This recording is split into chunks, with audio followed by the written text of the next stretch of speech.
Shabbat Shalom.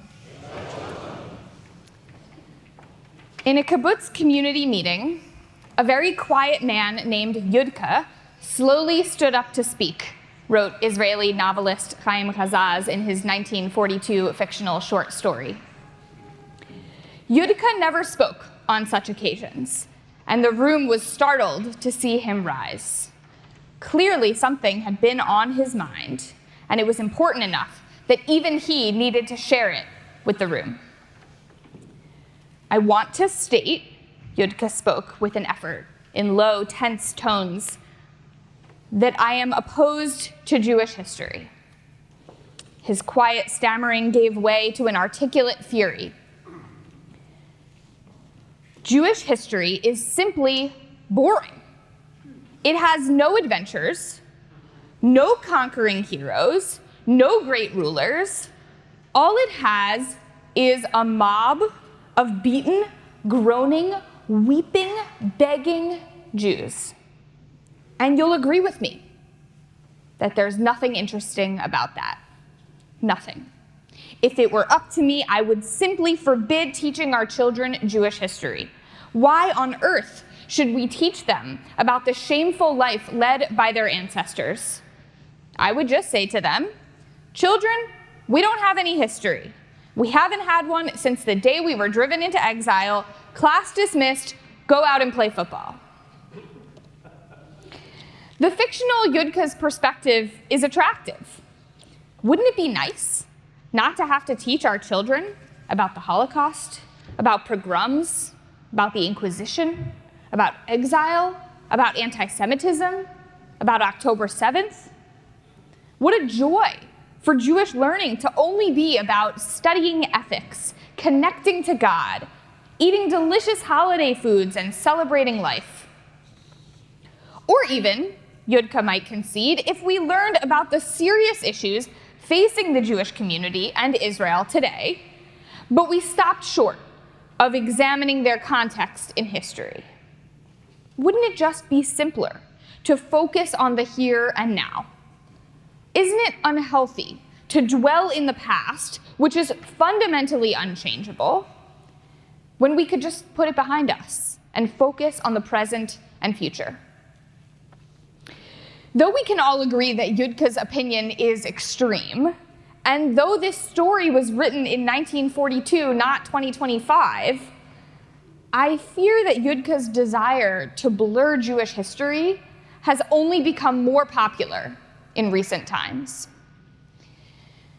We find ourselves now in the season of the Jewish calendar that is most focused on knowing our history and telling our story.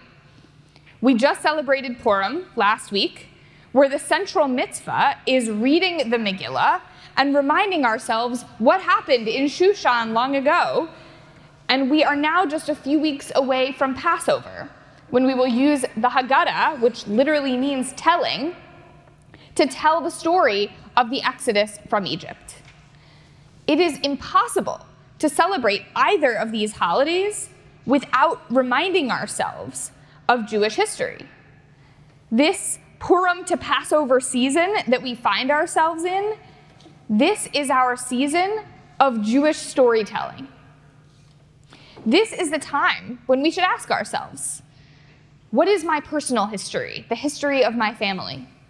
What lessons can I learn from the generations who've come before me? What is our history as a Jewish people, ancient and modern?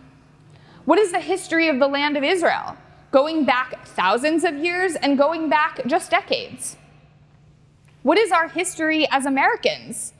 What do the lessons of American history, of the values of democracy and the balance of power teach us today? How does our history shape who we are and how we see the world? How can we put ourselves in the context of something greater, an arc that long preceded us and will long outlive us? There's a story in the Talmud about a person walking on his way who encounters a wolf.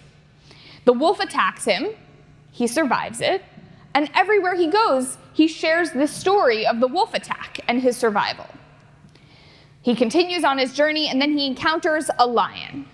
The lion attacks him, he survives it, and everywhere he goes, he tells people about the lion encounter. Then he comes across a snake. Once again, the snake attacks him, he survives, and the Talmud says, having completely forgotten about the wolf and the lion, he continues on his journey, only sharing the story of the snake attack. Each encounter was more dangerous than the last, and each survival more miraculous. So only the most recent remain top of mind. The Talmud ends this little story with the following sentence. So too with Israel. More recent troubles cause the earlier troubles to be forgotten. We Jews do not lack for recent troubles. With a fast-moving news cycle and our TikTok-length attention spans, who has time to remember the past when there's always something new going on? Who has time to remember that Palestinians were offered a state side by side with the Jewish state and rejected it when we're troubled by videos of stateless Palestinians today living next door to a now powerful state of Israel? Who has time to remember even recent history, the atrocities of October 7th, when we're confronted with the deaths of Gazans today? The problem is that we actually cannot fully understand the here and now without the past. We cannot put the present in context if we don't know what the context is. I want to be clear that history does not always point in one clear direction. When we do learn our history, and I mean really dive in, complicated pieces and all, we will realize that it's not straightforward. With every point of view, there's someone else's story with a contradictory point of view. History is nuanced. And I fear that that complication overwhelms us to the point of giving up.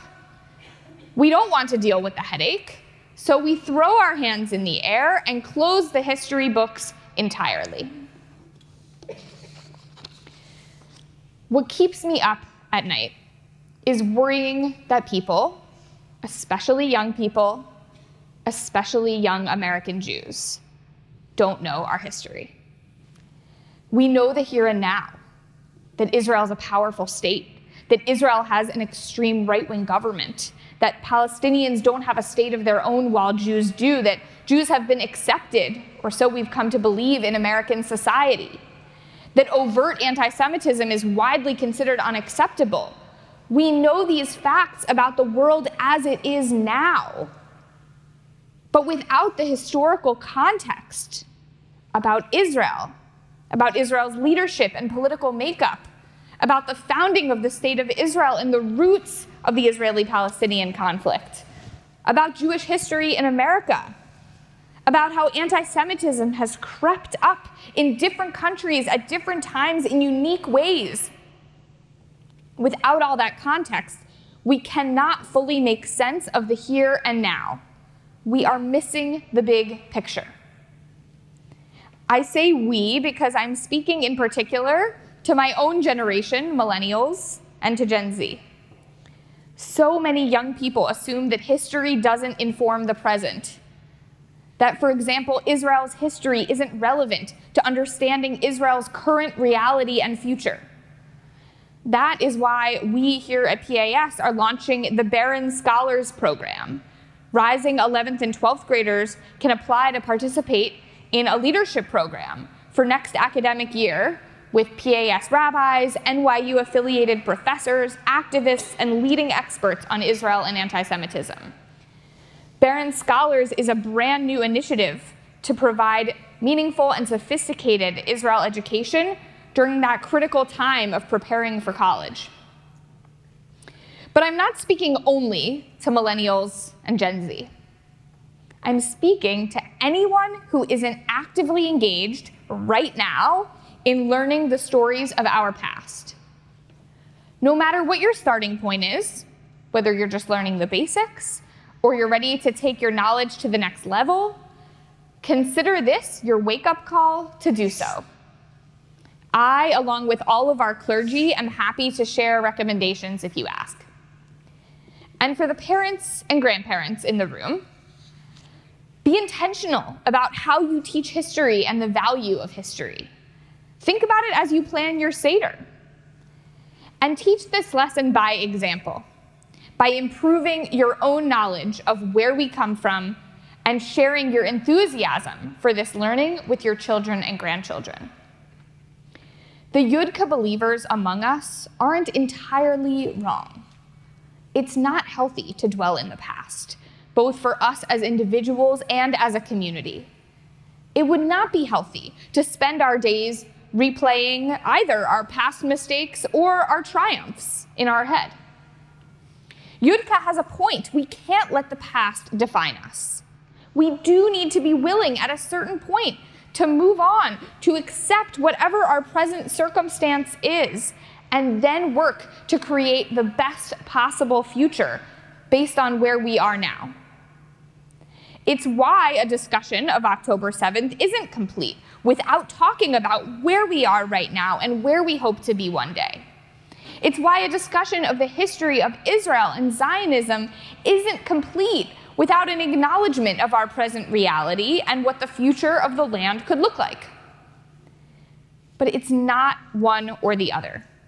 We need the context and we need the present. It has to be both, and they have to inform one another. We just read last week in the Torah portion about the incident of the golden calf, Moses breaking the tablets and starting over with a new set of tablets. I'm guessing that many of you in this room, having read Rabbi Cosgrove's recent book, are familiar with the Midrash about this moment, about what happened to the broken tablets. The rabbis in the Talmud ask, were the shards left on top of Mount Sinai? No. Were they destroyed along with the golden calf? No. The rabbis say they were placed in the ark together with the new tablets, side by side.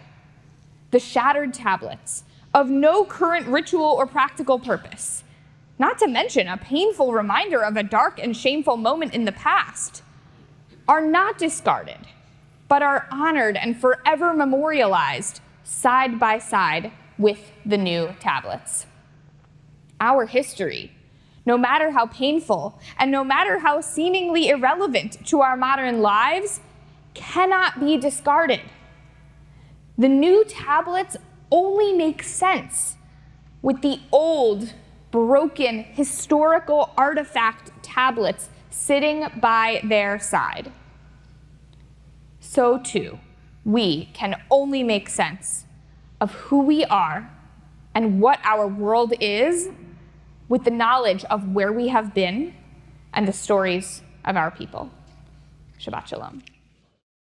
Thank you for joining the Park Avenue Synagogue family. I hope you enjoyed the sermon. Please consider supporting our online community by scanning the QR code or by going to supportpas.org or by making a donation.